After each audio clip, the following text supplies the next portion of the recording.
চন্দ্র, এবার তোমার চন্দ্রঘরের অবস্থানটা কি আছে দেখতে হবে। তোমার যদি মন মানসিকতা একদম খারাপ থাকে, তুমি কোনো ডিসিশন নিতে পারছো না, প্রচণ্ড ডিপ্রেশনে আছো, তাহলে একটা কথা বলবো, মাটির পাত্রে জল রাখো।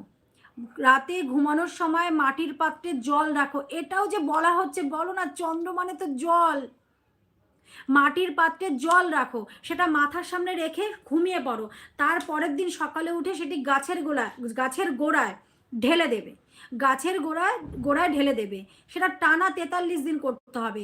আর এই টানা 43 দিনের মধ্যে তোমাকে কর্মসূত্রে এদিক ওদিক যেতে হতেই পারে, সেই মাটির বাটিটাকে ক্যারি করবে এবং যেখানে যাবে সেখানেই এই জলটি রেখে ঘুমাবে। টানা 43 দিন আগে করো।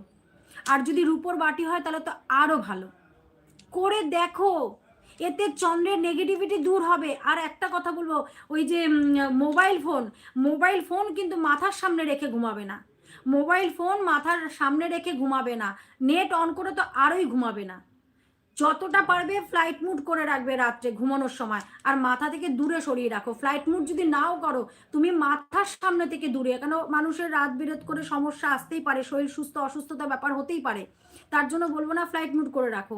নেটটা অফ করে তুমি মাথা থেকে দূরে সরিয়ে রাখো, বালিশের পাশে ফোন রাখবে না। তাতে করে দেখবে